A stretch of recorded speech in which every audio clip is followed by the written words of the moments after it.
Wabarakatuh.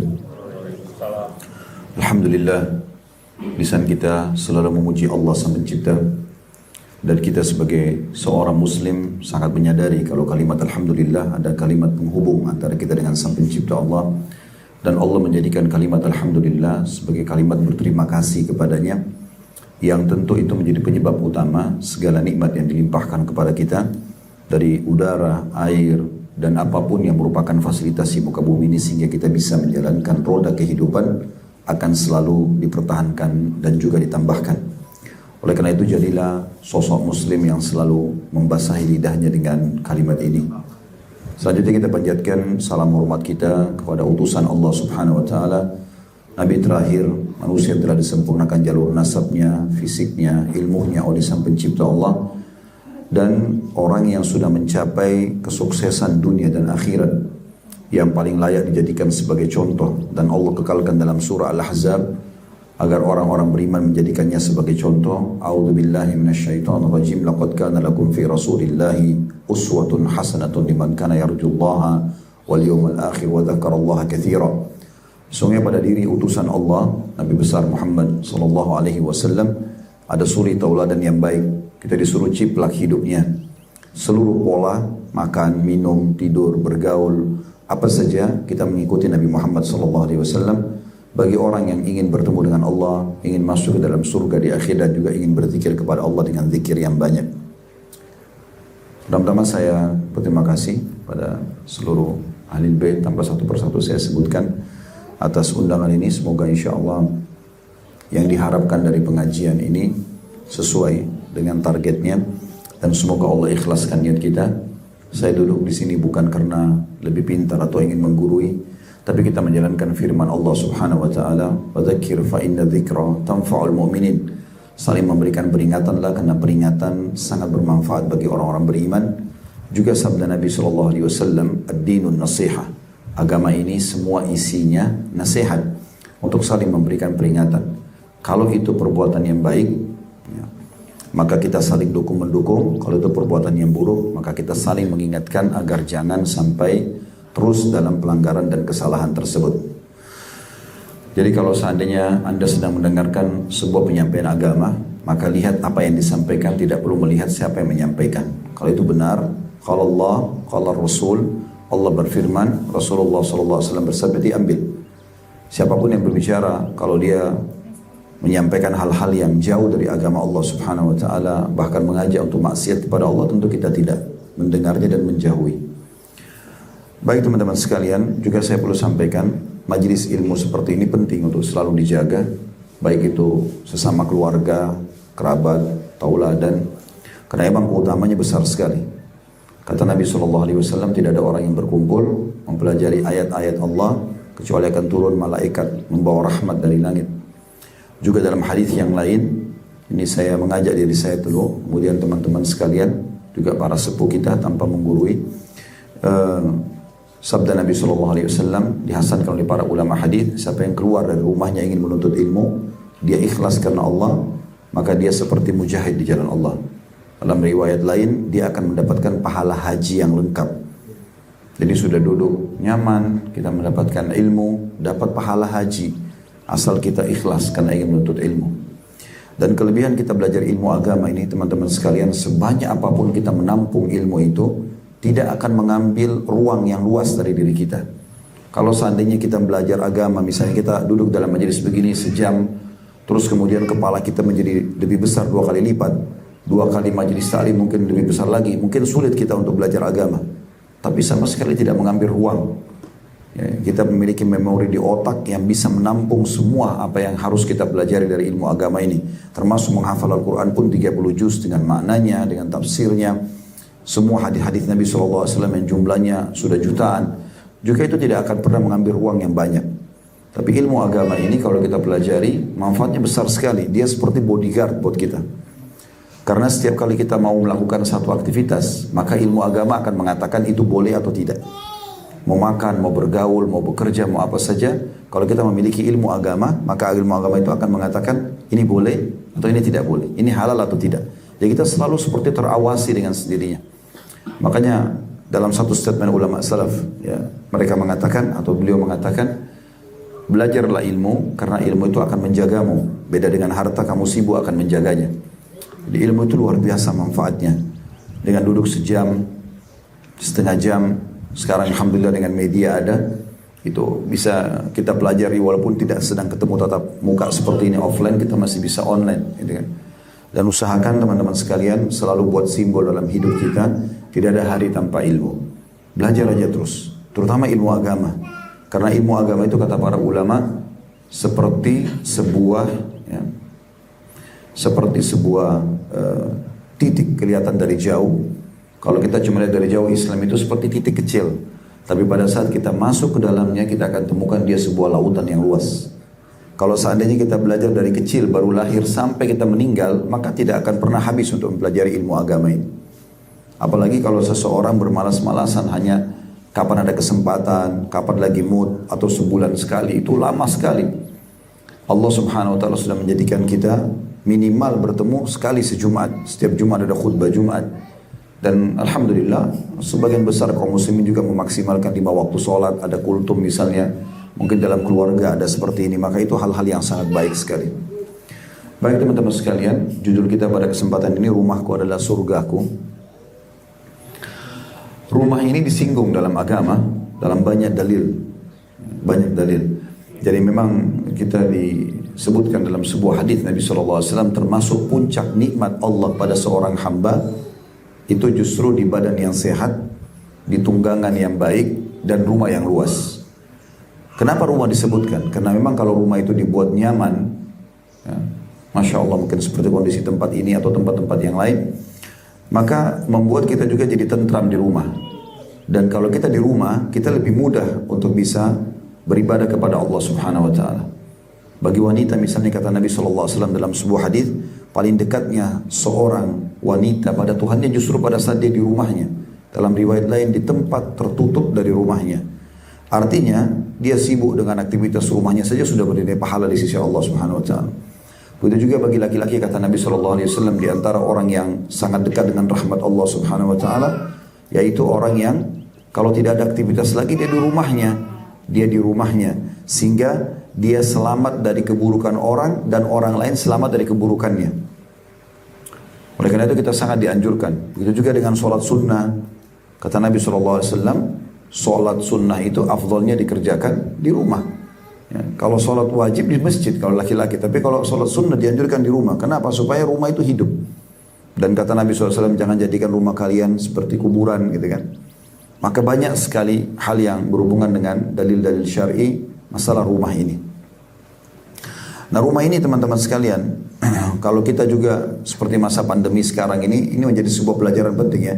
Maka kita harus lebih banyak mengisolasi diri di rumah. Sebenarnya ini bagian daripada syariat. Bahkan berhubungan dengan masalah corona ini ada hadis Nabi SAW.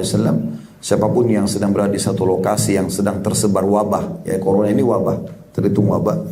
Kemudian dia bersabar di rumahnya, ada penyebutan rumah, ya, maka dia akan mendapatkan pahala syahid, pahala orang mati syahid. Walaupun dia kata Ibnu Hajar tidak meninggal dengan wabah itu, tetap kalau dia bersabar dan dia tetap di rumahnya, maka dia akan mendapatkan pahala mati syahid. Jadi selalu ada hubungan dengan masalah rumah.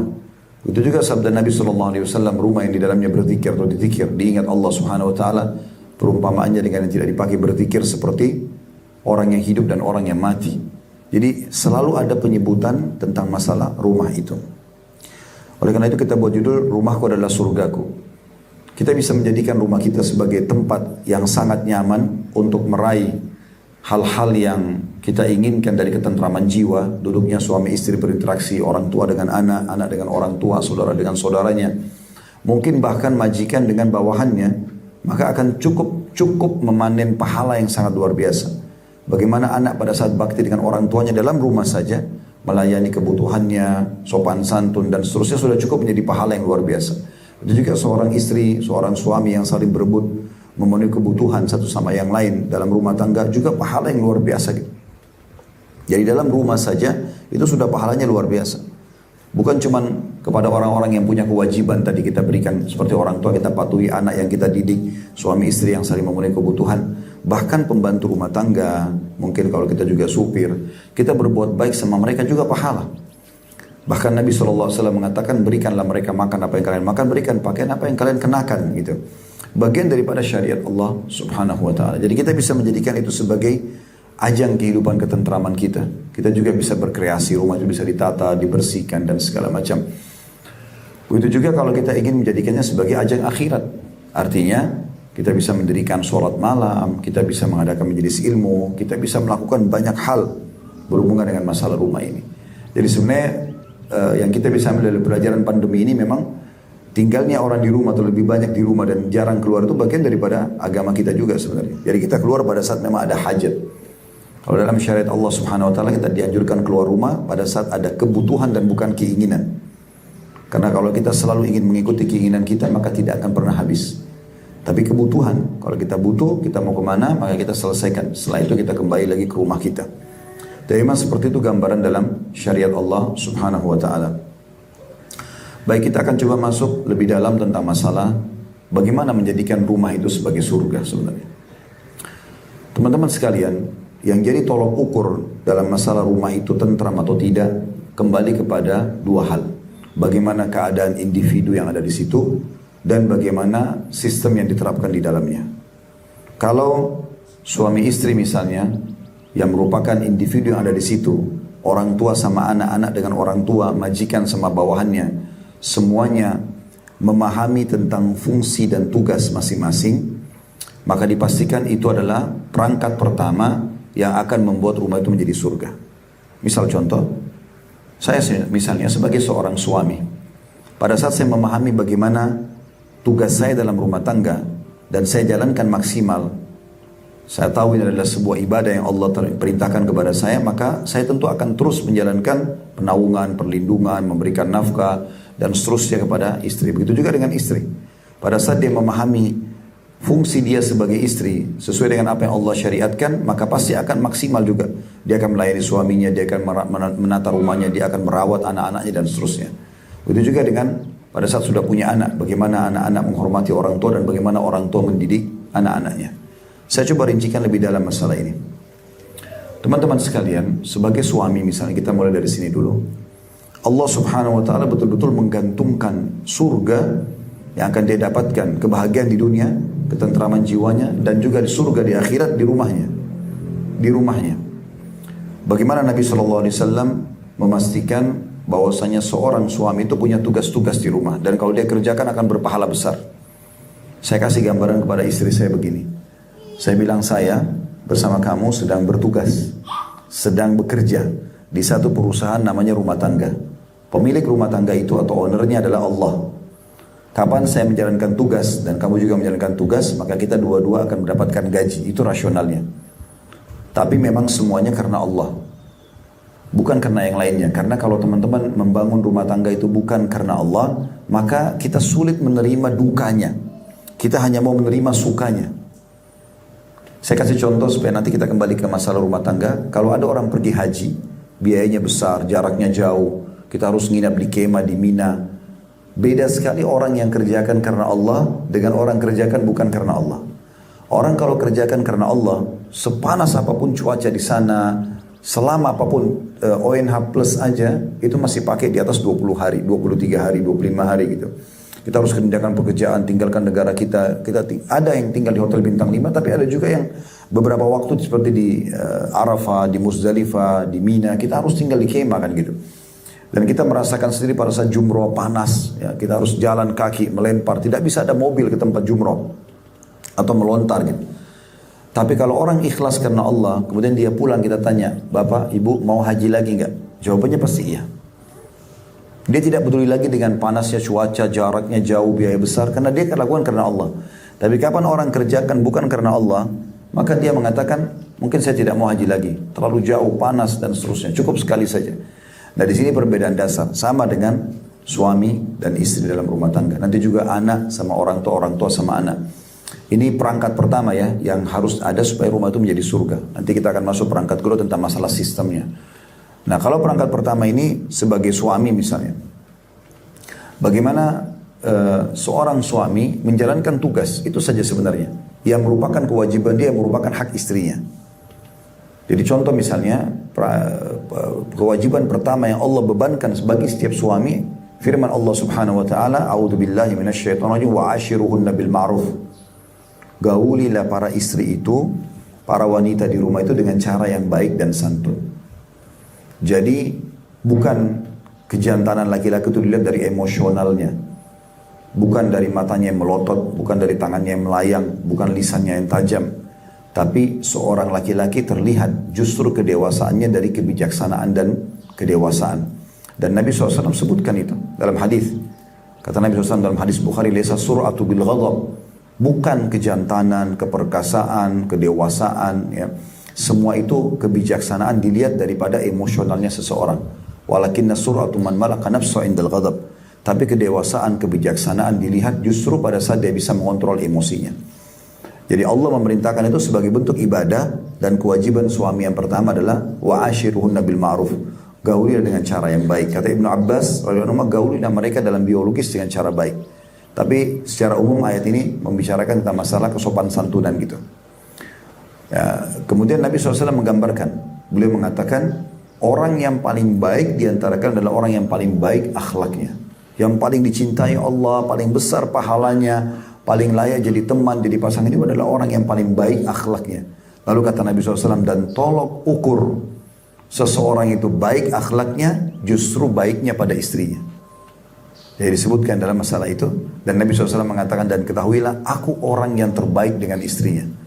Nabi SAW selalu bermuamalah dengan cara baik, tidak harus menghadapi semuanya dengan emosional. Nabi pernah marah, tapi bedakan antara orang tegas sama orang keras.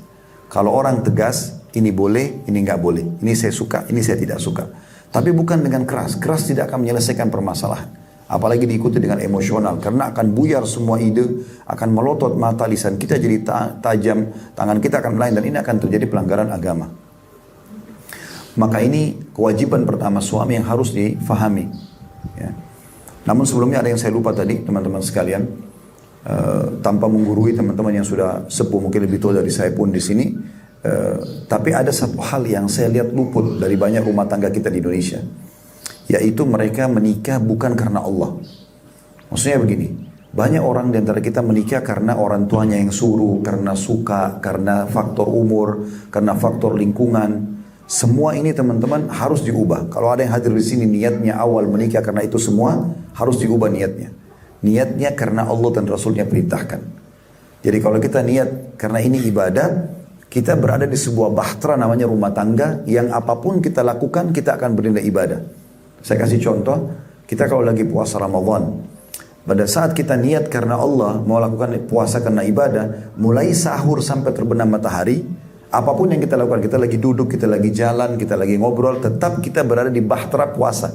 Jadi kita sedang ada di sebuah fasilitas ibadah gitu, iya, pahala. Nah sama dengan rumah tangga, mulai kalimat akad nikah sampai kita meninggal dunia, maka itu semuanya adalah ajang pahala. Tapi syaratnya harus kita niatkan karena Allah Subhanahu Wa Taala. Jadi kalau niatnya dulu karena suka, karena cenderung, karena orang tua suruh, karena faktor umur teman-teman semua sudah menikah, ini harus diubah. Di detik ini pun kita harus ubah karena Allah Subhanahu Wa Taala. Kita kembali ke masalah tadi. Kewajiban pertama suami adalah muasyarah bil ma'ruf. Kewajiban yang kedua adalah memberikan nafkah. Dan nafkah ini berkisar di 5 hal. Ini istri boleh menuntut suaminya, tapi sebatas kewajiban ini. Suami pun membatasi di kewajiban ini. Dalam kewajiban yang kedua itu memberikan nafkah. Dan ini berkisar di 5 hal. Yaitu makanan, minuman, tempat tinggal, transportasi, dan juga pakaian. 5 hal ini yang dianjurkan untuk memenuhi dasar sekali dari istri. Sehingga dia selalu bisa betah di rumah karena semuanya ada. Mau makan apapun ada, mau minum apapun ada. Pakaian juga ada.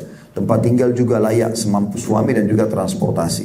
Dan ini yang Nabi SAW sebutkan dalam sebuah hadis, sesungguhnya istri kalian punya hak dari kalian, yaitu kalian menyiapkan pakaian yang terbaik dan juga makanan, minuman, pakaian, dan tempat tinggal yang terbaik. Dan Allah Subhanahu Wa Taala menyebutkan dalam Al-Quran dalam surah At-Talaq, A'udzubillahi minasyaitonirrajim, askinuhunna min haitsu sakantum min wujudikum. Tempat tinggalkanlah mereka di tempat tinggal yang kalian tinggali, ya, sesuai dengan kemampuan kalian. Maka kalau bapak-bapak menyiapkan rumah itu karena Allah, karena Allah perintahkan saya untuk memberikan kepada istri saya ini agar dia tinggali. Tidak harus diganti nama, tapi dia tinggal di tempat yang layak. Sehingga dia selalu merasa nyaman saja di rumah itu, maka sudah cukup akan mendapatkan pahala. Selama tempat itu dipakai, ya air di kamar mandi dipakai, ya kursi di meja makan dipakai, di ruang tamu dipakai, ya lemari pakaian dipakai, apa saja, maka semua menjadi ajang pahala. Dan Nabi SAW merangkumkan semua itu, pengeluaran untuk makanan, minuman, pakaian, tempat tinggal, transportasi dalam sebuah hadis riwayat Bukhari Muslim. Kata Nabi SAW, dinar yang kau keluarkan untuk fakir miskin, maksudnya sedekah, dinar yang kau keluarkan untuk pembebasan budak, dinar yang kau berikan untuk fakir, orang yang terputus jalan, ya. Dan dinar yang kau keluarkan untuk, dinar yang kau keluarkan untuk jihad, ya, bukan putus jalan, tapi dinar yang kau keluarkan untuk jihad, dan dinar yang kau keluarkan untuk keluargamu jauh lebih besar pahalanya. Nah, jadi masalah nafkah ini adalah hal mendasar sekali yang harus diperhatikan gitu ya. Kemudian yang ketiga adalah keamanan dan ketentraman, keselamatan. Jadi kalau misalnya istri mengatakan ini di rumah ada bocor, maka tidak boleh seorang suami mengatakan iya nanti saya perbaikin. Karena biasa dianggap remeh, ya nanti aja. Ternyata mungkin dari situ masuk air, kemudian kena saluran listrik, lalu kemudian bisa nyetrum. Nah ini bisa berbahaya. Yang berefek-efek yang berbahaya bagi istri dan anak, ini akan menjadi tanggung jawab si suami. Dan tidak boleh dibiarkan sama sekali. Jadi kalau ada istri yang sudah mengeluhkan, kemudian suaminya bilang nanti aja, ya, kemudian istrinya akhirnya pegang listrik, kemudian kesetrum dan meninggal, suaminya menanggung dosa membunuh, karena dia bertanggung jawab di sini. Ini contohnya. Begitu juga perlindungan, misalnya dari kejahatan kriminal, orang yang ingin berbuat kejahatan ini harus dilakukan. Dan kalau seorang suami bisa melindungi istri dan anaknya dengan baik, maka dan dia sampai terbunuh pun, kata Nabi SAW, dan termasuk orang yang mati syahid adalah orang yang membela kehormatan keluarganya, istri dan anaknya. Ada perampok masuk ke rumah lalu kemudian kita bela, atau apa saja kehormatan keluarga kita, maka secara otomatis kalaupun kita terbunuh kita akan mati syahid. Kemudian yang keempat masuk dalamnya adalah masalah pendidikan. Dan pendidikan di sini lebih mendasar ke masalah pendidikan agama, terutama kewajiban istri harus diingatkan. Karena banyak suami, mereka berharap istrinya menjadi seperti yang dia inginkan, tapi dia belum pernah mengarahkan didikannya ke sana. Kalau kita belum faham, maka kita bisa menggunakan fasilitas yang ada, supaya memang bisa terarah kepada pendidikan agama itu. Allah subhanahu wa ta'ala menyebutkan dalam surah Tahrim, surah nomor 66 ayat 6 masalah ini. A'udzu billahi minasyaitonir rajim. Ya ayyuhalladzina amanu qu anfusakum wa ahlikum nara. وَقُودُهَا النَّاسُ وَالْحِجَارَةُ عَلَيْهَا مَلَائِكَةٌ غِلَاظٌ شِدَادٌ لَا يَعْصُونَ اللَّهَ مَا أَمَرَهُمْ وَيَفْعَلُونَ مَا يُؤْمَرُونَ. Hai orang-orang beriman, selamatkan dirimu dan keluargamu dari api neraka. Bagaimana bisa selamat dari api neraka? Dengan pendidikan agama. Gak mungkin tidak. Ajarkan kepada dia tentang mana yang haram, mana yang halal. Kalau tidak tahu, kita bisa hadiahkan buku, kita bisa perdengarkan ceramah, kita bisa biarkan dia membuat majelis ilmu di rumah. Allah mengatakan selamatkan dirimu dan keluarga dari neraka yang bahan bakarnya dari manusia dan batu. Yang bahan bakarnya dari manusia dan batu, dan dijaga oleh malaikat yang kasar, yang keras. Mereka tidak pernah bermaksiat kepada Allah dan mereka selalu menjalankan apa yang Allah titahkan. Nah, ulama mengatakan ayat ini menjelaskan tentang adanya kewajiban suami memberikan perlindungan dan pendidikan, ya, terutama berhubungan dengan masalah agama. Kemudian juga saya akan sisipkan di sini masalah mengenal karakter istri atau karakter wanita. Nanti kita akan masuk juga ke masalah istri, ya. Kalau Allah subhanahu wa ta'ala sudah menciptakan wanita itu dominan perasaan, dan kita sebagai laki-laki harus bisa memahami masalah ini. Perasaan itu lebih peka dan sensitif gitu. Contoh misalnya, kalau saya sama teman-teman bapak-bapak di sini atau adik-adik laki-laki di sini, kita naik mobil, kemudian ban mobil kita pecah. Maka laki-laki itu dominan akal. Akal itu maksudnya masalah solusi. Selalu begitu, ada masalah solusi. Makanya Allah angkat dari laki-laki dan perempuan, laki-laki jadi pemimpin karena Allah dominankan akal di situ. Kalau perempuan, kalau dia misalnya ban mobilnya pecah, dia turun dari mobil, mungkin dia masih pakai perasaan, dia akan berpikir kenapa ini pecah. Lama berpikir baru kemudian memikirkan solusinya. Itu sudah tabiat bawaan itu.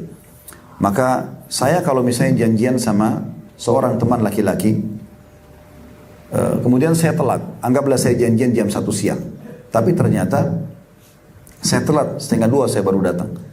Saya gampang kalau sama laki-laki, saya cuma mengatakan maaf tadi saya telat, ayo kita jalan sekarang. Dia juga akan simpel, oh iya ini telat pakai akal, berarti solusinya sudah, oke sekarang jalan. Tapi kalau sama perempuan tidak akan seperti itu. Kapan kita janjian jam 1, dia udah nunggu, kemudian setengah 2 kita baru datang, lalu kemudian kita masuk rumah lalu mengatakan, ayo kita jalan sekarang, dia tidak mau karena dia rasa perasaannya sudah tercoreng. Ya. Jadi mungkin berbeda, kita duduk, mungkin ngobrol dulu baik-baik, ngerayu, ya. Itu sudah umum. Ini mengenal karakter penting. Maka kita akan mengatakan, maafin tadi saya telat begini-begini, saya tidak akan ulangi insya Allah. Itu akan lebih menyentuh baru kita bisa jalan. Kalau tidak, maka tidak akan berjalan. Itu kan mengenali karakter. Ini karakter yang positif. Ada karakter positif yang lain, yaitu perempuan mudah untuk memaafkan. Itu sudah karakter bawaan secara umum. Dan ini hal yang baik gitu dalam agama. Seperti contoh misalnya, ini kita tidak berharap, tapi kalau terjadi. Di luar sana misalnya ada orang, suaminya na'udzubillah melakukan perbuatan haram. Selingkuh misalnya, haram. Kemudian istrinya tahu dan istrinya marah. Pada saat dia bicara baik-baik, dia merayu istrinya, dia mengatakan maafin saya tidak akan ulangin sekali. Dia berjanji, lebih mudah memaafkan. Beda sekali dengan laki-laki. Kalau laki-laki itu punya karakter sulit memaafkan. Apalagi kalau sesuatu yang besar gitu. Kalau kita balik kasusnya, kalau istri yang selingkuh, kemudian suami temukan, itu nggak semudah itu bisa memaafkan. Itu karakter bawaan. Maka mengenali karakter pasangan penting, gitu kan. Kemudian ada beberapa karakter yang negatif, kita berharap tentu ibu-ibu kita atau akhwat kita di sini bisa memperbaiki masalah ini. Karena ini juga ada karakter bawaan, tapi dalam agama dianjurkan untuk diluruskan. Seperti kasus tanda kutip, biasa suka dendam, ya, dan mengingat-ingat sebuah kesalahan, sehingga rumah tangga tidak harmonis. Manusia bisa berbuat salah, ya. Tapi seperti misalnya contoh Nabi Adam alaihissalam, Nabi Adam berbuat salah. Nabi Adam sudah lihat malaikat, sudah lihat surga, tapi dia masih berbuat salah. Lalu dia bertobat kepada Allah gitu kan. Kita menikah dengan manusia, pasti punya kesalahan. Tapi kadang-kadang kita tidak sadari masalah ini. Nah, contoh misalnya terjadi pertengkaran antara suami istri. Ributlah mereka di WA misalnya, begini dan begitu, ya seperti umumnya terjadi. Pada saat mereka sudah baikan, umumnya mungkin saya sama bapak-bapak di sini, karakter laki-laki itu kan tadi saya bilang dominan akal. Masalah solusi. Jadi kalau masalah sudah selesai, kita sudah tidak pikirkan lagi itu, kita akan pindah ke permasalahan yang lain. Karena masih banyak harus dikerjakan gitu. Maka mungkin WA istri akan dihapus. Karena dianggap sudah selesai. Tapi umumnya wanita tidak menghapus apa yang terjadi dalam pertengkaran itu misalnya. Lagi duduk 1 tahun kemudian, duduk sama-sama tenang-tenang, kemudian tersinggunglah permasalahan itu. Lalu kemudian dia mengatakan, kan kamu pernah buat ini. Mungkin kita bilang, yang mana? Ini buktinya. Nah masih disimpan. Nah ini karakter yang harus diubah ini. Tanda kutip ya. Harusnya kita selalu membuka lembaran baru. Ada pesan penting dalam rumah tangga teman-teman sekalian. Ta'aruf atau kenalan ya, yang sebenarnya justru setelah kita akad nikah. Kalau yang awal sebelum kita menikah itu kayak biodata segala macam, itu pembukaan ta'arufnya, pembukaan kenalan. Ta'aruf yang sebenarnya mulai akad nikah sampai saya meninggal atau istri saya meninggal. Makanya jangan heran setelah 10 tahun berumah tangga, 20 tahun berumah tangga, mungkin satu waktu dari Jakarta kita ke Semarang.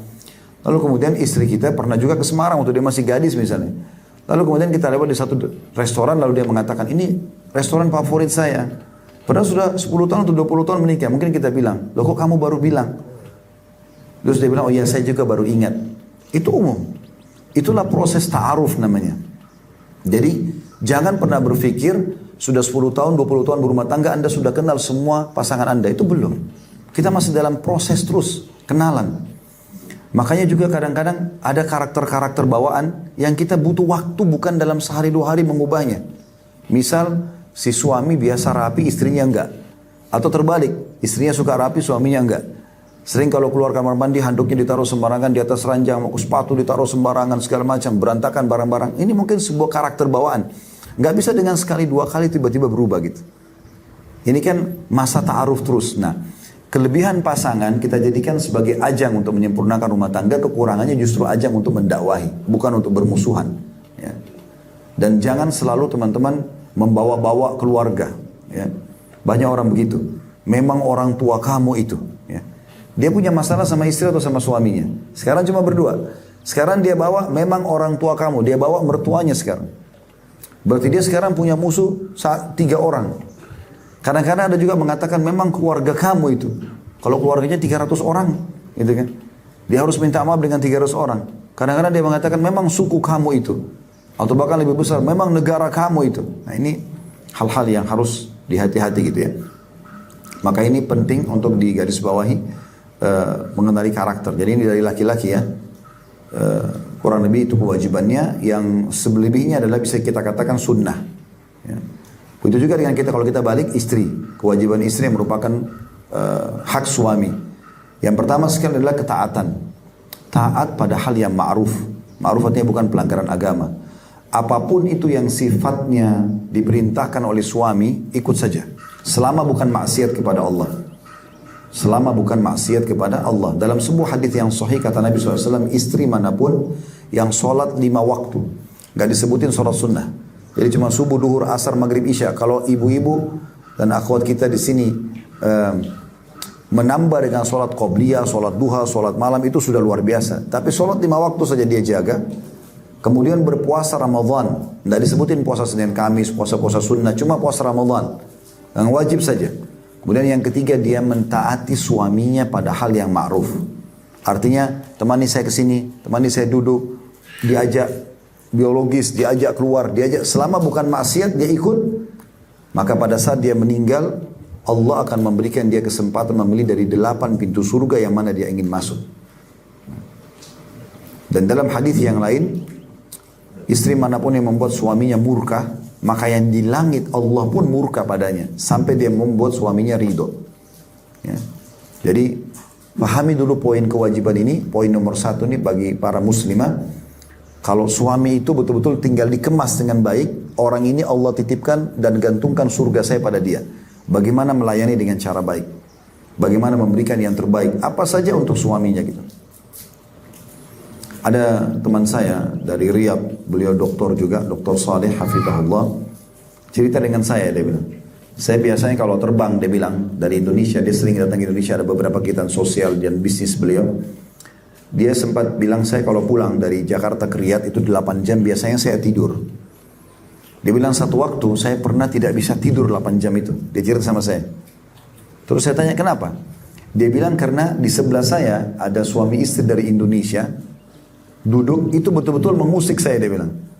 Terutama istrinya, ibunya, istrinya. Karena dari awal naik pesawat, kelihatan sekali ibu ini sibuk suaminya. Apa saja, bahkan suaminya matanya kemana, dia udah tahu suaminya mau apa. Diambilin air, dilayani. 8 jam gak tidur ibu itu.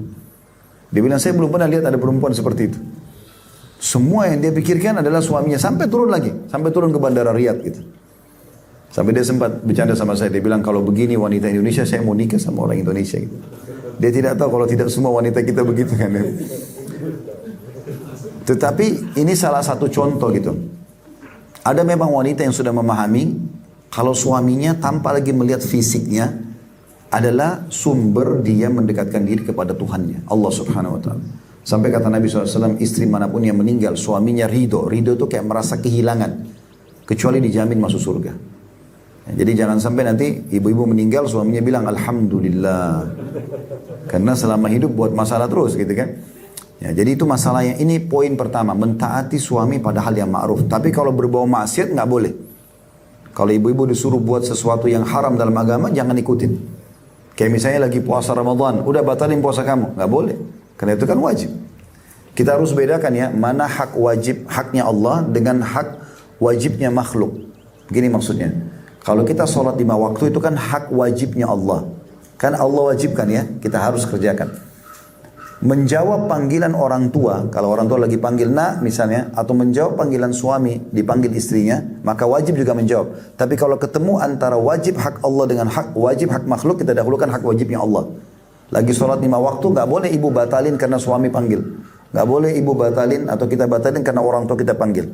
Tapi bedakan, kalau hak sunnahnya Allah, misalnya lagi sholat sunnah, lagi puasa sunnah, ketemu dengan hak wajibnya makhluk, wajib didahulukan hak makhluk. Kayak misalnya kita lagi sholat sunnah, orang tua kita panggil, batalin sholat sunnahnya. Kita lagi sholat sunnah, suami panggil, batalin. Karena memang menjawab dia wajib, dan ini sunnah. Istri lagi puasa sunnah, suaminya panggil, suruh layani biologis, dia batalin puasa sunnahnya. Tapi nggak boleh terjadi kalau di puasa Ramadan atau puasa wajib. Nah ini salah satu bagian dari hukum syariat Allah Subhanahu Wa Taala. Kata Nabi SAW, la ta'ata illa fi ma'ruf. Gak boleh ada ketaatan kecuali pada hal yang dibolehkan. Dalam riwayat lain, la ta'ata li makhlukin fi ma'siyati khaliq. Tidak ada ketaatan pada makhluk yang berbau maksiat kepada Sang Pencipta. Ya, jadi itu ketaatan. Makanya ibu-ibu hati-hati mau keluar rumah izin. Apa saja suami. Cari ridho dia gitu kan. Bahkan kata Nabi SAW, istri ahli surga adalah istri yang kalau dia menyakiti suaminya atau disakiti oleh suaminya, maka dia akan datang memegang tangan suaminya sambil mengatakan, saya tidak bisa memejamkan mata saya sampai kau ridho kepada saya. Mungkin secara zahir, ibu-ibu kalau pikirkan hadis ini, seakan-akan, tanda kutip ya, menyudutkan wanita. Kok dia kalau menyakiti oke lah, tapi kalau dia disakiti pun dia yang datang sama suaminya. Allah lebih tahu bu ya. Kalau penciptanya Allah, pencipta kami laki-laki adalah Allah. Allah lebih tahu. Laki-laki itu kalau ibu makin merendah dengan dia, mengalah, maka yang ada yang muncul sifat kepemimpinannya. Dia akan lebih menaungi. Beda dengan perempuan gitu. Maka Allah lebih tahu. Kalau laki-laki, saya sama bapak-bapak di sini memang Allah ciptakan kulit kami ini memang untuk menghadapi matahari, nagih utang, sholat berjamaah, ngantar jenazah, jihad, memang tuh di luar gitu. Jadi kami sebenarnya tidak butuh sunblock, nggak butuh hand body, nggak butuh segala macam. Ya. Ini memang Allah sudah ciptakan begitu. Dan orang kalau di luar, maka sifat defense-nya lebih kuat. Pertahanan. Ya. Kalau ibu mau menghadapi suami dengan cara seperti cara luar, ya, tanda kutip sini kayak cara premanisme ya, tanda kutip ya, marah-marah, melotot matanya, kasar kalau minta sesuatu, maka yang muncul adalah suami akan menghadapi ibu seperti menghadapi orang di luar sana. Tapi kalau ibu menggunakan justru yang Allah berikan, kelemah lembutan suara, lembutnya kulit, ya, memang ibu dikasih sifat kasih sayang lebih besar karena ibu hanya hamil, punya anak. Ibu memang punya sifat itu. Ibu gunakan itu, maka dengan itu pasti bisa meraih hati suami. Makanya Nabi SAW mengatakan, justru kalau ibu bilang, kamu salah, kamu buat begini, saya ada buktinya. Itu ada defense pasti. Umumnya begitu. Tapi kalau ibu mengatakan tadi, kalau saya ada salah, maafin saya. Maka pasti suaminya akan mengatakan, enggak, saya yang salah. Saya sudah lakukan seperti ini. Karena dia merasa dihormati, itu karakter. Kalau memahami ini, maka akan sangat lebih mudah untuk menjalani rumah tangga itu. Ya. Maka ini poin pertama yang harus digarisbawahi tentang masalah ketaatan. Jadi taatnya ibu pada suami pada hal yang ma'ruf berarti taat kepada Allah Subhanahu wa taala. Yang kedua, ada hal yang mendasar di sini sebenarnya masuk juga di laki-laki. Tadi lupa saya sebutkan, tapi kita gabungkan saya keduanya.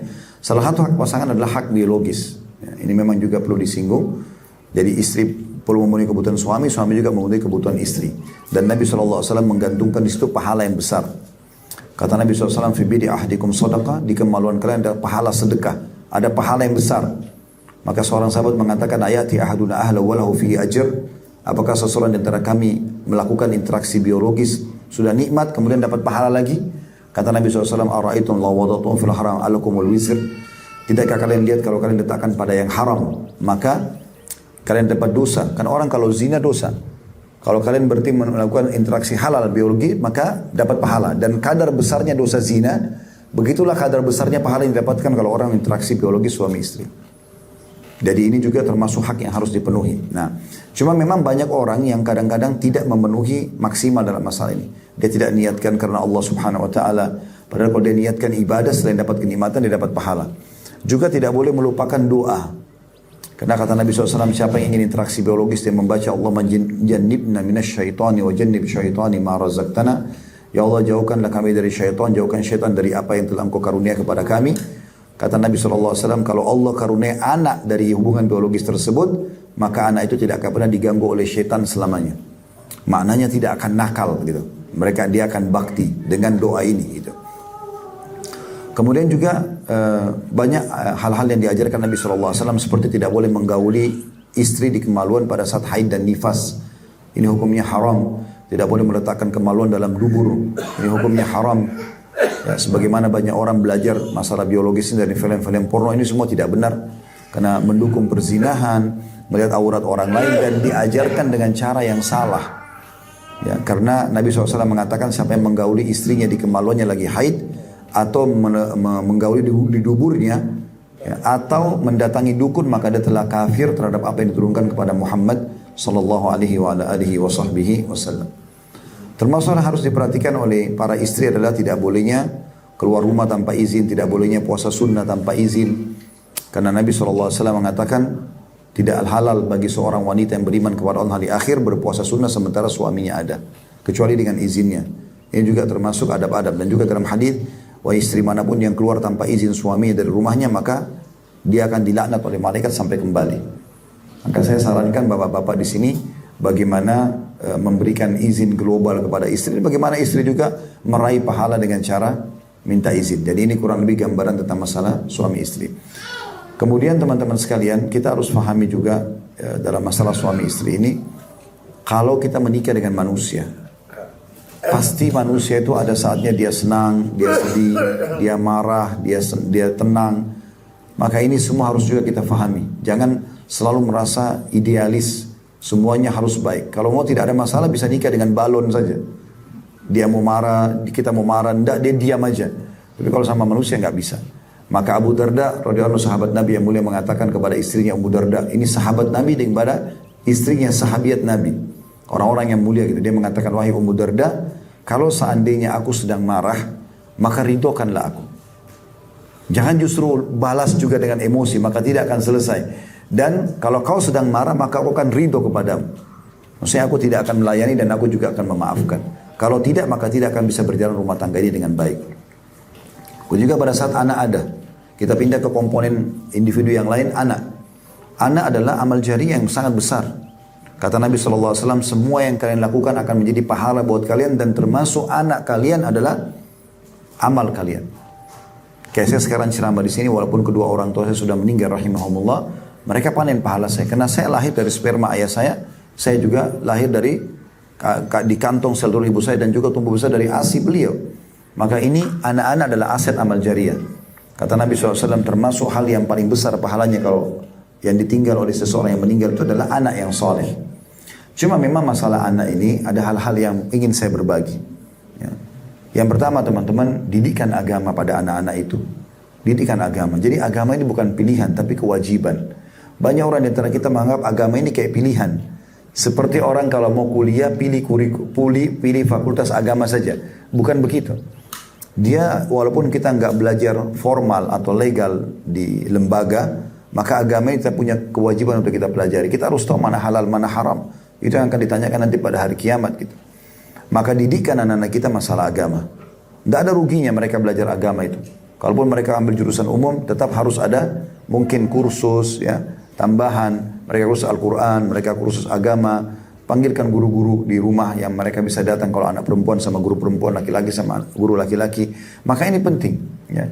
Yang kita sayangkan sekarang, bahkan banyak orang tidak mau memasukkan anaknya ke pesantren. Karena bahasa pesantren ini seakan-akan penjara. Ya, biasa orang tuanya bilang sama anaknya, kalau kau nakal nanti ayah atau ibu masukkan kau ke pesantren. Yang ditangkap oleh anaknya, pesantren ini momok yang menakutkan. Padahal di pesantren, saya pernah di pesantren. Ya, saya dengar sini Masya Allah, ternyata dari Bugis ya, Masya Allah, saya pun orang tua saya dari Bone gitu. Ya, sama mungkin dengan Masya Allah keluarga di sini. Dan saya dulu lahir di Makassar, saya juga dulu masuk di pesantren di Makassar. Saya lihat sendiri pesantren itu bagaimana tuh masih SMP. Azan disuruh ke masjid, tiap hari kita belajar ayat Al-Quran, hadis Nabi SAW, itu modal dasar gitu. Nanti setelah selesai SMP, SMA atau Tsanawiyah dan Aliyah, mereka masuk jurusan lain itu gak ada masalah. Atau kalau dari awal jurusan umum, maka jangan lepaskan masalah agama. Karena itu akan mendidik anak-anak kita jadi baik gitu. Akan jadi baik sekali. Jadi ini berhubungan dengan masalah pendidikan. Jangan anggap remeh pendidikan agama. Kemudian juga yang kedua, ini yang paling baik menurut kami, idealnya ya, usahakan orang tua yang selalu menentukan tentang anak-anak. Jadi keputusan ada di tangan orang tua. Saya kasih contoh begini. Banyak orang tua, ini contoh saja, misalnya si laki-laki ini, si ayah umurnya 35 tahun, ini contoh saja. Istrinya 30 tahun misalnya. Anak dia 7 tahun, mau dimasukkan sekolah di SD.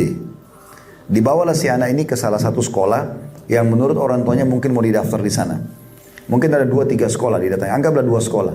Yang satu sekolah ini dindingnya warna coklat, yang satu dindingnya warna biru misalnya.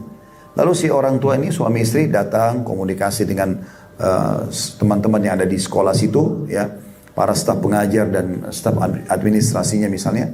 Lalu ditanyalah masalah kurikulum, masalah biaya dan segala macam. Setelah itu ada yang unik kadang-kadang terjadi. Kedua orang tua ini nanya anaknya, nak mau sekolah yang mana? Maka si anak ini kebetulan karena suka warna biru, dia akan mengatakan yang itu saja.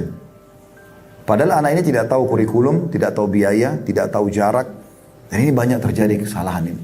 Sehingga akhirnya anaknya menentukan di saat memang belum saja dia menentukan. Saya melihat Allahu alam, orang tua yang berhasil itu justru orang tua yang selalu menentukan buat anaknya. Saya di rumah, saya biasakan begini. Pada saat saya beli pakaian, misalnya saya akan belikan lalu saya kasih Ina, ya. Saya kasih langsung, mereka tinggal pakai. Istri saya juga sudah membiasakan apa yang dia masak di rumah, apa yang disiapkan, maka itu yang dimakan oleh anak-anak. Kadang-kadang ada ibu-ibu tidak paham masalah ini. Dia niatnya baik sebenarnya. Dia bilang, nak pengen makan apa, misal. Lalu anaknya bilang, saya ingin ayam goreng, anggaplah begitu. Kita bicara anak-anak masih kecil ya, kalau anak nanti sudah dewasa mungkin agak berbeda. Tapi kalau kita bicara masih awal, kan mereka sama kita. Biasanya nanti mereka pisah sama kita kalau sudah kuliah, sudah berumah tangga, kan berarti selama itu fase itu mereka tinggal sama kita. Kalau misalnya ibu bilang, nak mau pengen makan apa? Anaknya bilang ayam goreng misalnya. Lalu ibunya bilang, baik, besok ya ibu buat. Ini contoh kasus. Besok ibu lupa masak ayam goreng. Pas anak kita ke meja makan, buka 7 sajinya, ternyata tidak ada ayam goreng. Kira-kira apa yang akan dia katakan?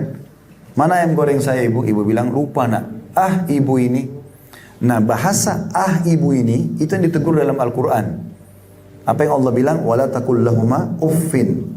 Jangan pernah ucapkan kalimat ah pada orang tua kalian. Jadi kita tidak sadar kita buat dia masuk ke alur itu. Ya kan? Ah ibu ini, ah ayah ini, itu sudah cukup masuk dalam bab durhaka. Nah ini tergantung bagaimana orang tuanya mendidik dia gitu. Jadi kalau kita membiasakan dari awal, nah ini rezeki makan ya hari ini. Ini pakaian ya. Nah kita temukan anak-anak yang berhasil dididik seperti yang saya bilang tadi ini, dia akan semuanya, nah ini ayah mau masukkan kamu kuliah di sini ya, iya. Nah ayah atau ibu mau nikahkan kamu sama ini ya, iya. Semuanya iya. Karena dari awal memang orang tuanya bentuk seperti yang orang tuanya mau. Nah ini pola pendidikan yang kadang-kadang luput dari banyak orang tua gitu. Padahal sebenarnya ini sangat baik gitu. Makanya saya temukan, saya pribadi merasakan itu soalnya. Saya sampai umur 40 tahun pun, sebelum ayah meninggal kemarin di Makassar, beliau meninggal corona tahun lalu di Agustus. Sebelum beliau meninggal, di umur saya pun yang sudah di atas 40 tahun, saya masih sering komunikasi sama beliau dan konsultasi gitu. Bagaimana menurut saya panggil Abah, bagaimana menurut Abah. Dan saya rasakan itu. Saya merasa tidak perlu lepas dari orang tua saya. Karena memang dari awal, pola yang diterapkan memang seperti itu. Ini diantara hal yang positif sekali, yang harusnya bisa diperhatikan. Tapi kalau sudah terlanjur berjalan, maka paling tidak kita sudah menerapkan apa yang Ali bin Abi Thalib katakan. Didik anak kalian dengan 7 kali 3 tahun. 7 tahun pertama itu semua dengan kelemah lembutan. Jadi memang apapun yang mereka lakukan, memang ini waktu bermain di 7 tahun ini. Dia manjat, dia ini, dia segala macam, itu sudah alamnya. Semua anak-anak hampir sama begitu. Maka gunakan kelemah lembutan. Contoh misalnya, anak kita naik ke atas pohon dan kita tahu berbahaya. Di sini ada banyak orang tua marah-marah. Kau kenapa naik pohon nakal gini-gini? Dia akan takut turun dan bisa berbahaya. Bisa jatuh malah bisa luka. Tapi kita gunakan kelemah lembutan. Kita mengatakan anaknya, ayah atau anak ibu ini pintar naik ya. Pasti juga pintar turun. Pada saat dia sudah turun baru kita nasihatin baik-baik. Di 7 tahun pertama kelemah lembutan itu. Makanya Nabi SAW pernah lagi sholat dinaikin punggungnya sama Hasan dan Husain, cucu beliau. Radhiyallahu anhum ajma'in. Itu beliau tidak angkat kepalanya lama sampai para sahabat mengatakan kami kira Nabi SAW meninggal karena lamanya sujud. Setelah salam baru sahabat lihat ternyata di punggung Nabi ada Hasan dan Husain. Begitu Nabi SAW contohkan mendidik anak ini dengan kelemah lembutan di 7 tahun pertama. 7 tahun kedua, dari 7 tahun sampai 14 tahun ini kelemah lembutan. Ketegasan. Tadi kelemah lembutan, ini ketegasan. Begini tegas. Ini boleh, ini nggak boleh. Ini ayah ibu suka, ini ayah ibu tidak suka gitu. Itu sampai 14 tahun. Di sini penanaman karakter. Jadi di situ dia tahu mana peraturan rumah, mana yang boleh, mana nggak boleh, dan dia akan patuh. Kalau selama kita selalu mengatakan ini, dan dia akan selalu mengatakan ibu, ayah, ini boleh nggak? Langsung kita mengatakan oh ya boleh atau tidak boleh. Itu 7 tahun. Tegas tapi bukan keras ya. Kemudian yang ketiga, 7 tahun ketiga, 14 sampai 21 tahun ini dididik dengan musyawarah. Kita sudah biasa sering ajak dia bermusyawarah di saat ini. Ini saatnya boleh. Ya, jadi tadi yang saya sampaikan itu contoh-contoh kalau masih kecil. Kalau dia sudah masuk di umur diajak musyawarah, maka boleh kita ajak musyawarah. Walaupun sebenarnya kita tidak ikutin sarannya. Contoh misal, suami istri mau beli mobil berwarna hitam. Mereknya misalnya merek A. Lalu anak kita sudah umur 18 tahun atau 19 tahun. Kita tanya, nak, ayah ibu mau beli mobil merek ini, warnanya hitam. Kalau kau pengen apa? Oh dia sebutkan, saya pengen merek ini warnanya merah. Nanti bapak ibu beli warna hitam tetap. Biarkan dia bertanya, loh kok belinya warna hitam? Kan kemarin saya mau warna merah. Ya karena ibu sama ayah berdua, kamu sendiri. Diajak bermusyawarah, biarkan dia terbiasa memberikan ide-idenya. Kata Ali bin Abi Thalib radhiyallahu anhu, setelah itu 21 tahun biarkan dia akan menjadi pemimpin di tengah-tengah masyarakat. Jadi kalau sudah terlanjur kita belum didik seperti ini, minimal kita lihat sekarang umurnya. Umurnya dimasuk di fase mana? Kalau 7 tahun pertama lemah lembut, 7 tahun kedua berarti ketegasan, 7 tahun ketiga berarti sudah boleh diajak bermusyawarah. Dan anak-anak ini aset amal jariah teman-teman. Apapun yang bapak ibu isi di situ, maka akan seperti lembaran putih. Itu yang terisi. Kalau anak-anak biasa teriak-teriak di rumah, berarti orang tuanya begitu biasa di rumah. Kan dia lihat apa yang dia lihat. Saya kadang-kadang subhanallah pernah lihat anak saya masih kecil, bapak ibu sekalian, umurnya 2 tahun setengah gitu. Dia duduk, istri saya sampai soutingin, dia pegang Al-Quran ibunya di rumah, mushaf sambil dia ngoceh-ngoceh, padahal dia nggak bisa baca. Ternyata karena dia biasa lihat istri saya pegang itu. Nah, pernah juga terjadi kalau seseorang misalnya di kasus lain, bukan di tempat kami alhamdulillah, tapi misalnya orang tuanya pernah marah banting pintu, maka anak menangkap itu, semua direkam. Dan rekaman ini berbahaya sekali, kapan dia salah maka akan salah semua ke depan, kapan dia baik maka akan baik ke depannya. Maka kita jadikan anak-anak kita sebagai aset amal jariah. Kemudian kita pindah ke komponen yang terakhir adalah masalah, atau 2 komponen terakhir ya, yaitu masalah sebaliknya anak kepada orang tua. Ya. Kalau kita sebagai orang tua sudah berhasil mendidik mereka terbiasa patuh dan melayani kita, apalagi faham agama, maka akan terjadi bakti kepada orang tua itu. Mereka akan hormati itu. Ya, mereka akan hormati sampai orang tua kita sudah tua pun masih dihormati dan mereka mengejar pahala. Itu karena tadi sudah ada kerangka faham agama dan juga pola pendidikan untuk menghormati orang tua yang sudah diterapkan. Ini penting ya. Kita berbeda sekali dengan orang non muslim kalau mereka nggak penting.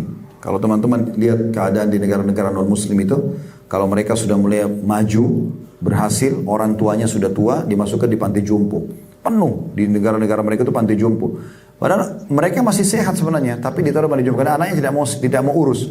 Sudah tinggal transfer uang tiap bulan kebutuhannya. Bahkan pernah terjadi di beberapa wilayah di negara-negara non-muslim, itu pada saat orang tuanya meninggal ditelepon, ini orang tua meninggal, ya sudah nggak apa-apa, berapa biaya pemakamannya saya transfer. Udah dia tidak lihat bahkan mati orang tuanya. Kalau kita tidak seperti itu dalam Islam. Ya. Makin kita dewasa, kita sudah balik, maka makin besar tanggung jawab kita kepada orang tua, dan makin kita berbuat kebaikan-kebaikan pada orang tua, maka makin besar pahalanya. Apa yang teman-teman lakukan di sini kepada orang tuanya akan dibalas pada anak-anak kita nanti. Makanya Nabi SAW mengatakan, berbaktilah pada kedua orang tua kalian, Allah akan karuniakan anak yang berbakti pada kalian. Jagalah kesucian kemaluan kalian, Allah akan jaga kesucian kemaluan pasangan kalian. Jadi memang kaidahnya seperti itu. Jadi kalau dari sekarang kita bakti sama orang tua, pastikan anak-anak kita nanti juga akan diberikan seperti itu. Ada teman saya, dia bernama Ahmad ya, dipanggil Syekh Ahmad beliau. Tinggal di negeri Syam. Waktu kami cerita tentang masalah bakti sama orang tua, dia cerita ada kejadian nyata di pasar di dekat rumah beliau di Syria. Dia bilang ada satu orang terkenal sekali bapak itu, sangat sayang sama anaknya, cuma satu anaknya laki-laki. Apa yang anaknya minta selalu dipenuhi, gitu. Sampai satu waktu jalan di pasar, kemudian dia marah sama anaknya. Anaknya minta sesuatu, bilang ayah tolong belikan. Ayahnya ini mengatakan maaf nak, uang masih belum ada di rumah. Tiba-tiba si anak pukul ayahnya. Anaknya dia udah dewasa nih, dipukul anak ayahnya. Maka hampir satu pasar itu, kata teman saya ini, mau ngeroyokan si anak tadi. Ini gimana caranya anak mukul orang tua, nggak masuk akal gitu. Tapi itu terjadi. Dan ayahnya langsung mengatakan begini, udah jangan dipukul anak saya. Maka ada satu orang situ yang kenal ayahnya ini marah mengatakan, kenapa anda masih membiarkan anak durhaka seperti ini untuk tidak dihukum gitu. Dia bilang, saya tiba-tiba teringat dulu waktu saya umur seperti itu anaknya umurnya 18 tahun. Dia bilang, saya ingat tiba-tiba di sini Allah ingatkan saya di tempat ini, waktu saya umur 18 tahun pernah saya pukul ayah saya juga. Allah hukum kasus yang sama di tempat yang sama gitu. Ya, jadi sebaliknya kalau kita bakti sama orang tua, kita juga akan dibakti. Itu sudah umum. Nah ini komponen yang harusnya dibangun dengan baik, hubungan yang baik terjalin ya. Kemudian yang terakhir adalah komponennya antara atasan sama atau pemilik rumah sama pekerja. Teman-teman sekalian, yang menjadi PRT kita, yang menjadi supir kita, itu manusia. Mereka kalau keadaan ekonominya seperti kita, maka tidak akan menjadi seperti itu. Mereka, maaf, tanda kutip bukan hewan yang bisa semau kita saja menyiksa mereka, menyusahkan mereka. Ada kadang-kadang orang karena kurang pengetahuan agamanya, maka tidak mau kenal jam, tidak mau kenal waktu. Tidak ada waktu istirahat bagi pembantu di rumah tangganya. Maka biar jam berapapun harus dipaksa dan seterusnya. Ya, alasan saya sudah bayar kamu, saya sudah begini dan begitu. Ini tidak boleh. Allah subhanahu wa ta'ala akan mengawasi kita. Ingat teman-teman, kita punya Tuhan satu. Dan Allah ini maha adil. Saya kasih contoh begini, sebelum kita masuk ke masalah pembantu atau pekerja kita, atau staf kita di kantor, kalau ada kucing lewat, kemudian tiba-tiba Anda ini iseng tendang kucing itu. Anda pikir, oh kucing, dia tidak bisa melawan. Dia kesakitan meraung, kemudian dia pergi. Atau dia ya, kesakitan, dia pergi. Tapi jangan lupa, satu waktu Anda akan jalan nanti, dengan sepatu baru di jalan yang lurus, tapi Anda akan keselio, jatuh. Hukuman dari Allah karena Anda pernah menendang kucing itu. Allah punya cara. Maka hati-hati. Dan ada dalam Islam namanya syamata. Syamata itu menganggap remeh orang. Hati-hati. Umar bin Khattab berkata begini radhiyallahu anhu. Kalau seandainya ada seorang wanita hamil lewat di hadapanku, lalu aku mengatakan, ih perutnya besar ya. Aku khawatir Allah pun membuat perutku besar pada saat itu. Itu namanya syamata, nggak boleh. Kita nggak boleh anggap remeh orang. Kalau ada orang lebih rendah secara ekonomi, secara fisik daripada kita atau jenjang-jenjang yang lain, maka kita bersyukur kepada Allah subhanahu wa ta'ala. Bukan justru kita gunakan untuk menilai atau menghina orang lain. Ini penting, karena bisa berbalik keadaan itu. Allah bisa membalikkan keadaan yang naudzubillah kita tidak berharap itu tentunya. Gitu kan? Pernah ada satu kejadian nyata, ada suami istri, Masya Allah hidupannya mampu gitu, tapi ini kisah itu ya, si laki-laki ini, suami ini pelit sekali. Ada orang minta-minta, orang miskin minta-minta, selalu ditolak sama dia. Istrinya selalu memberi. Satu waktu ada orang ketuk-ketuk pintu, terus dia lagi makan malam, istrinya buka pintu, ternyata orang miskin. Dia sampaikan suaminya, ada orang minta, nggak usah dilayani, suruh pergi saja.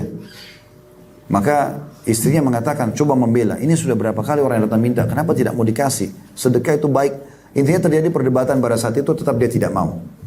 Maka suaminya marah-marah. Kalau kau tidak mau ikut sama saya, tidak ingin, terserah. Pokoknya mau ribut lah, mau tinggal, mau berpisah pada saat itu. Subhanallah, kejadian terjadi berumah tangga itu berjalan dalam 1 tahun ke depan, cerai suami istri ini. Dengan hikmah Allah terjadi perceraian. Setelah cerai, ekonomi suami jatuh, maka jadi miskin dia.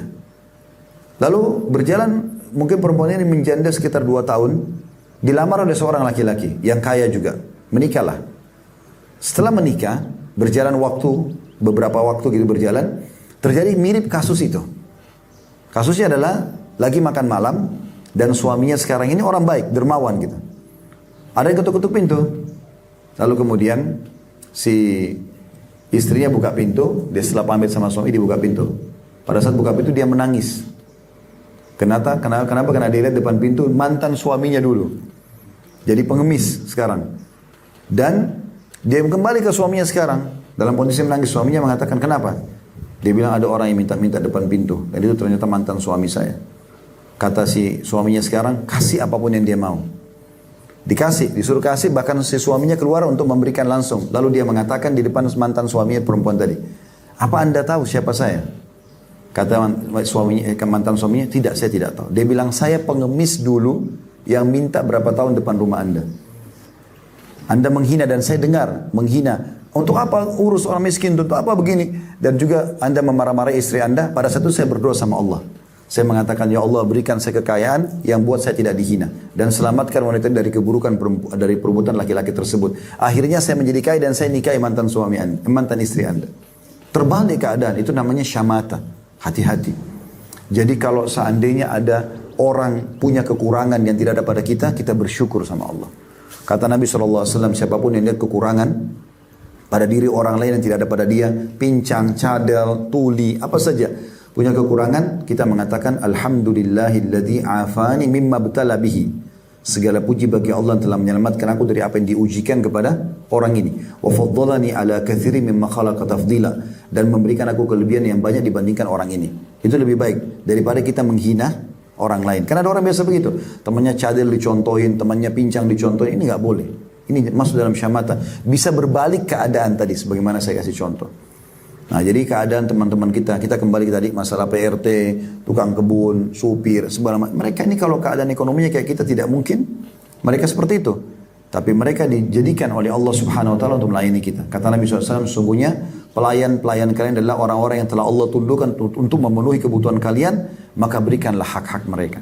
Berikanlah hak-hak mereka. Kita berikan pakaian. Bahkan ada orang subhanallah, pembantu rumah tangganya mungkin sudah 10 tahun sama dia. Sejadahnya gak pernah dikasih. Mukena aja gak pernah dikasih. Kenapa? Tempatnya, kasurnya kotor. Panas, gak ada kipas angin. Kenapa gak dimanusiakan gitu? Padahal semua itu ada pahalanya. Kata Nabi SAW, di setiap denyut nyawa ada pahala. Di setiap denyut nyawa ada pahala gitu. Dari mana kita tahu? Mungkin kalau kita berbuat baik, kita berikan makanan teman-teman sekalian, kita berikan kebutuhannya, lalu kemudian dia sholat malam, dia berdoa untuk kebaikan buat kita. Saya terapkan di rumah ini. Kalau saya di rumah, saya setiap kali pulang, kalau habis beli buah-buahan misalnya, saya udah bilang sama istri saya, pertama sekali keluarkan dulu buat teman-teman yang membantu kita di rumah ini. Belum kami sentuh gitu. Anak-anak pun saya masih larang gitu.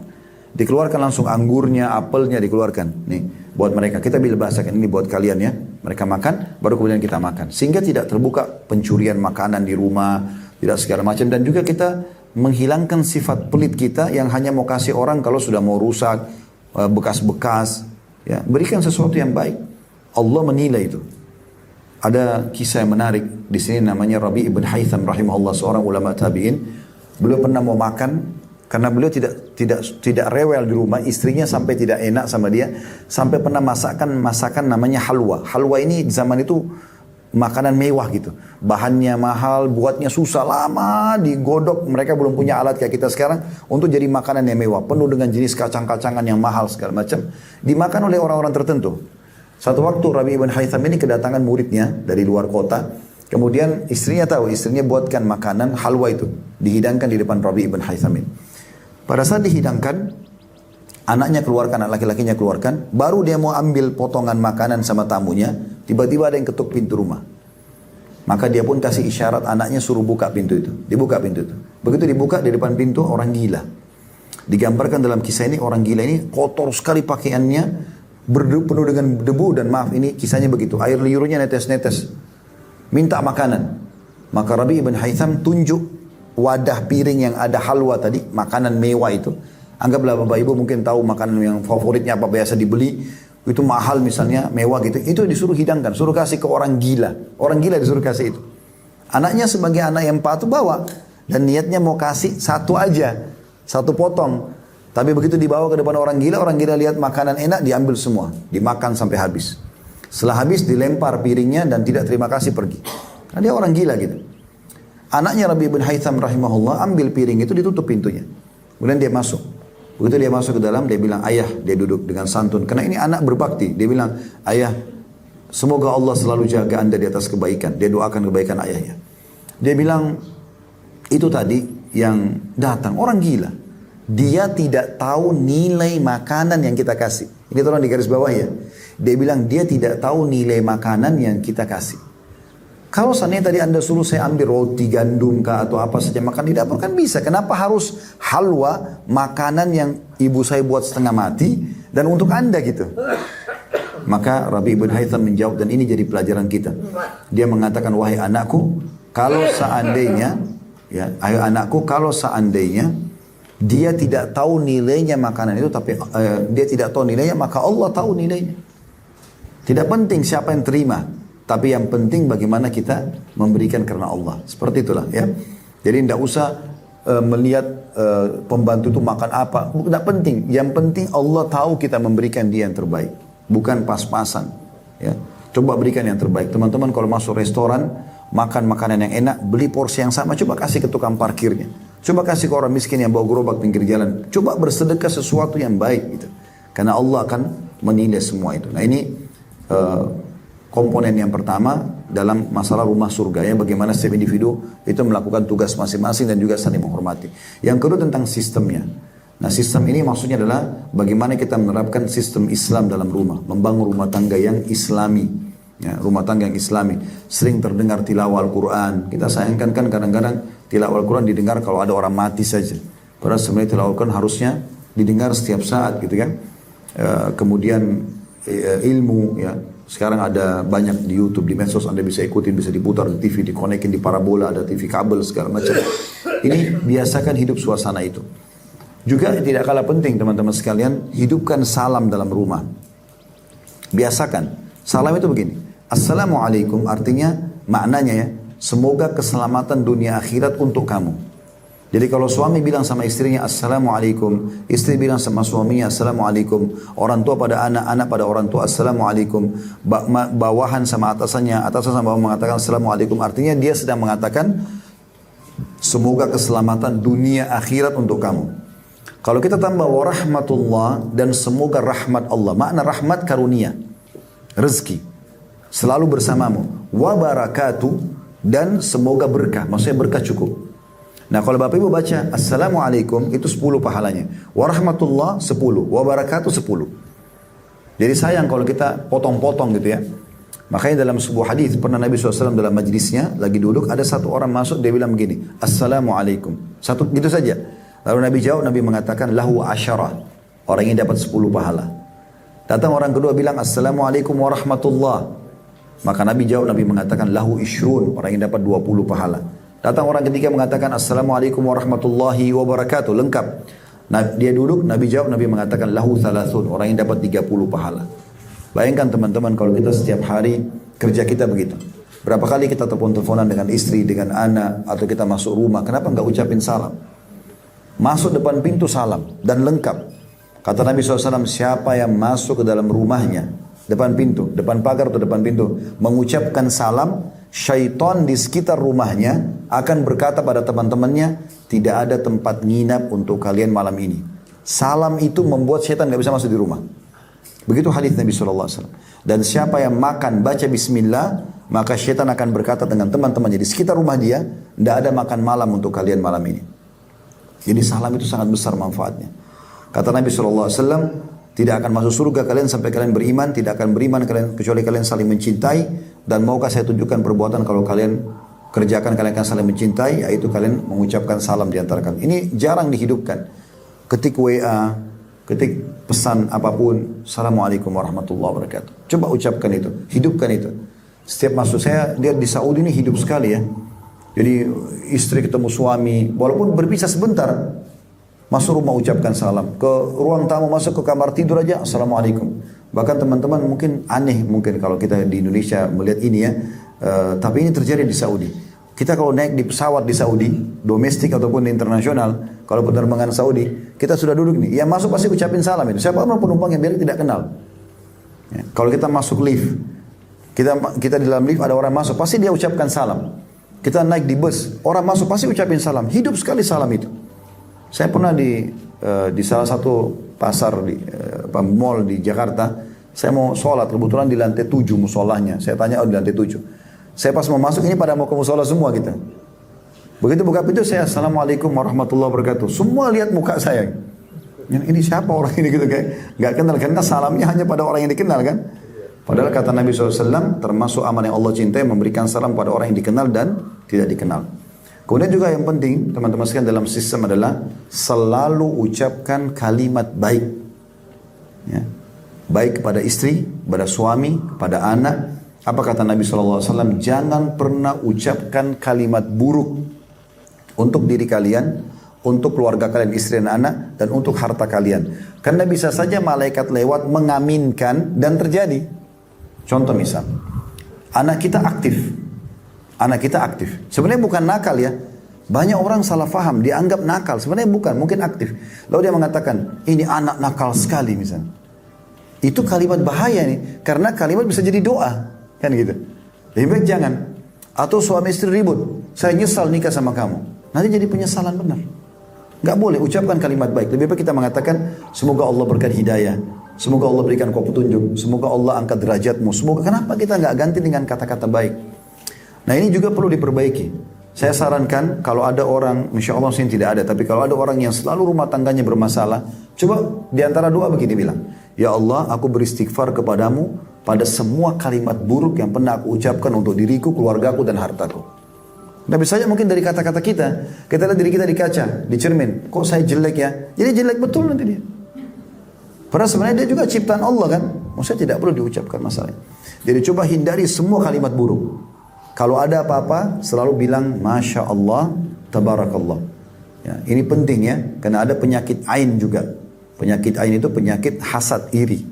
Kata Nabi SAW, hati-hati dengan penyakit ain atau mata panas, karena dia betul-betul terjadi. Dan mayoritas umatku meninggal karena penyakit ain.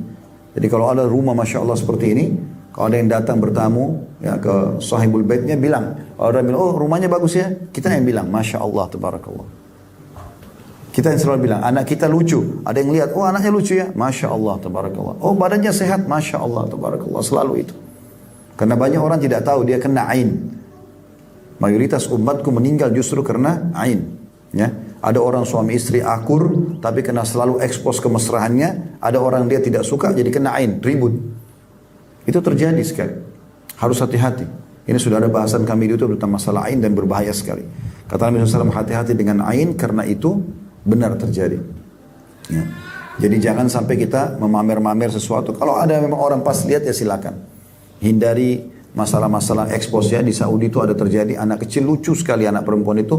Dia lagi menari-menari, ibunya syuting. Diangkat di medsos. Subhanallah, 3 jam kemudian masuk rumah sakit. Sakit tanpa sebab. Orang kalau tidak tahu ain, tidak sadar ini. Saya kasih gambaran lain di Riyadh. Ada satu anak prestasi, juara terus di sekolahnya. Dari SD sampai SMA. Begitu masuk kuliah, dia selalu sama sepupunya berdua. Selalu juara dan bersaing sama sepupunya nih. Satu waktu pas masuk kuliah, tiba-tiba tanpa sebab dia bangun tidur hilang ingatan. Dan dicek sama dokter, di otaknya itu ada cairan. Itu kisah nyata.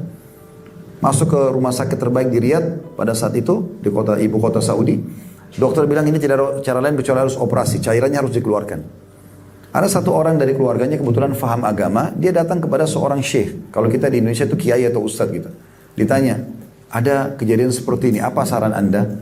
Kata syekhnya, saran saya coba cari siapa keluarganya yang kurang suka sama dia. Atau hasad, iri mungkin sama dia. Mereka telusuri, ya, ternyata ada satu tantenya. Jadi anak ini selalu sama sepupunya sekolah dan selalu sama-sama bersaing juara. Rupanya ibunya dari sepupu dia ini selalu merasa iri sama ponakannya nih. Kenapa bersaing sama anaknya gitu.